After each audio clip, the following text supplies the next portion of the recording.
Hey everybody, I'm Holly, aka the ScientoloGeek, and I want to welcome you all to the 26th episode of Going Over the Data series. Now, this is going to be part two of going over a specific policy letter. If you remember, in part one, we had to end it off at the stats section, and there's still quite a bit left, so I'm thinking there's going to be at least maybe two more videos relating to this.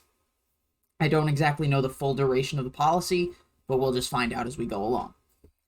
You guys are killing it with my stats, viewer count, and subscriber count. It's doing awesome. This is the highest jump I've ever seen in such a short period of time. And I want to thank all of you. So let's get those stats in a condition of affluence and share it with your friends. Like, comment, hit the notification bell, subscribe. Do what you got to do. Spread the word about how crazy Scientology really is. Make sure people have a good understanding of what it is. Clear up all those MUs. And without further ado, let's get started. So we left off at stats. Situations and data trails are supported by statistics. Where statistics are not in numeral form, this may be harder. Where they're outright lies, this is an outpoint itself. A person or nation without any statistic may be a puzzle at first, but statistical approximations can exist and be valid. Statistics of CIA would be very hard to dig up. They don't even let the US Congress in on it. But the deteriorating overseas influence of the US would show that CIA was not batting any high average, and that its data fed to policymakers, its avowed purpose, might well be false or misleading, causing policy errors that cause a deteriorating scene. So statistics can be estimated by the scene itself even when absent in numerical form. By the way, again, here's Hubbard trashing intelligence. England has lost its whole empire in a quarter of a century without a single defeat in war. This gives an adequate statistic for the government's good sense or lack of it. It is at this writing losing even parts of the homeland and is itself joining what might be called the Fourth Reich. Where do you get the name the Fourth Reich from? Why do you call it that? And so will soon cease to exist as a political sovereignty. Still around today. This statistic can even be drawn as a dive-bombing down curve. A deckhand statistic may not exist on a chart, but the areas he tends do exist for view. One either has a numerical statistic or direct observation. One can use both. I once answered the question, why are paid completions high and gross income low, by finding that the paid completion stats were false. So one statistic can be compared to another. 3 or more stats can be compared to each other and often lead directly to a why. The main point is don't act without statistical data. After a fine data analysis, one may well find the stats are quite normal and there is no situation. One may have a great PR data analysis and collide with statistics you'd need a submarine to read. And one may have data that says the whole staff of Keokuk should be shot without waiting for dawn, and then discover that by stats they're doing great. And one can also do a data analysis that shows somebody should be commended, and prove it by stats, and then discover belatedly the stats are false and the guy should have been shot. However, if one looks at all available stats after doing a data analysis, one may find that they look good at a glance but are sour as green apples.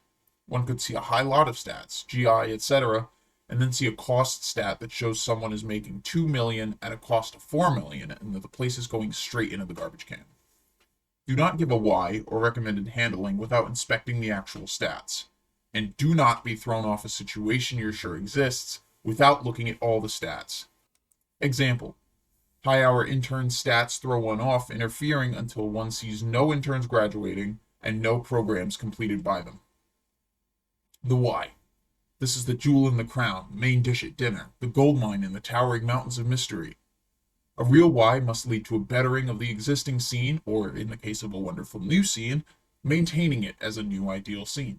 Therefore, the why must be something you can do something about. See the Why is God policy letter. Thus, the why is limited by what you can control. It's never that other division, or top management, or the bumps on the moon.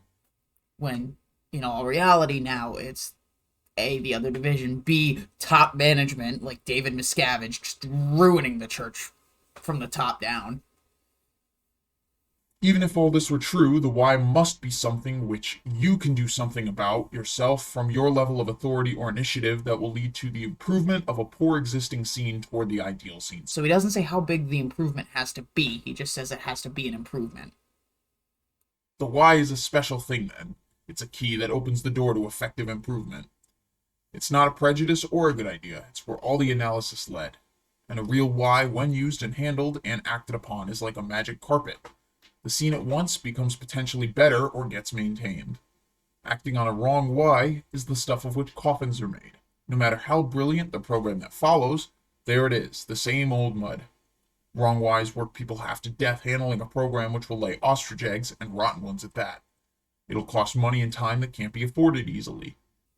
It will distract from the real tiger in the woods and let him roar and eat up the goats, while everyone is off chasing the ghosts, which quote-unquote really were the cause of it all. Wrong whys are the tombstones of all great civilizations, and unless someone gears up to think, will be the mausoleum of this one. Do not think you won't get them. It takes 28,000 casualties in battle, they say, to make a major general. Well, it may take a few wrong whys to make an evaluator. The evaluator who's done the evaluation is of course responsible for it being correctly done and leading to the right conclusion and verified by stats to give the correct real why. And the real ones are often too incredible to have been arrived at in any other way, or they're so obvious no one noticed.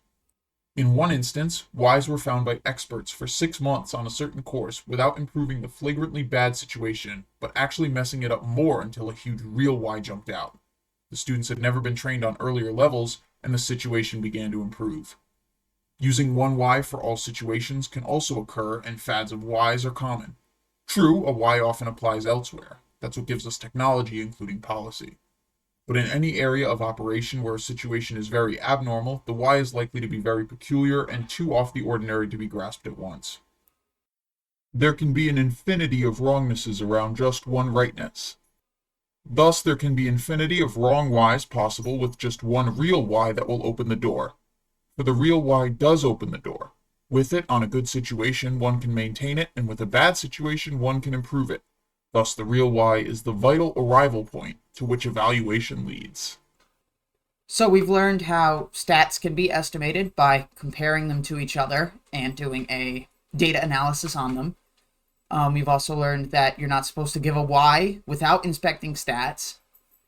And the part I have a real problem with is the fact that the why is always something you can control. Highly disagree. I don't believe that's the case in some scenarios. I don't think it can be universally implemented the way Hubbard thinks it can. So I did want to say, I know I mentioned in the beginning that you guys are killing the view count. I wasn't expecting this, but from my last 2 data series videos, 530, and then now what are we at, like 967 or something? I don't know. But we're over 950 views on one, and we're over 550 on the other, and that's absolutely incredible. Thank you guys so much for doing this. I wasn't expecting to get that big of a view count. So again, feel free to share it with your friends, your family, any groups you're part of. Let them know why Scientology is absolutely crazy and is destructive. So you can join me here at the ScientoloGeek. Like, comment, subscribe, hit that notification bell, and I will talk to all of you later. See ya.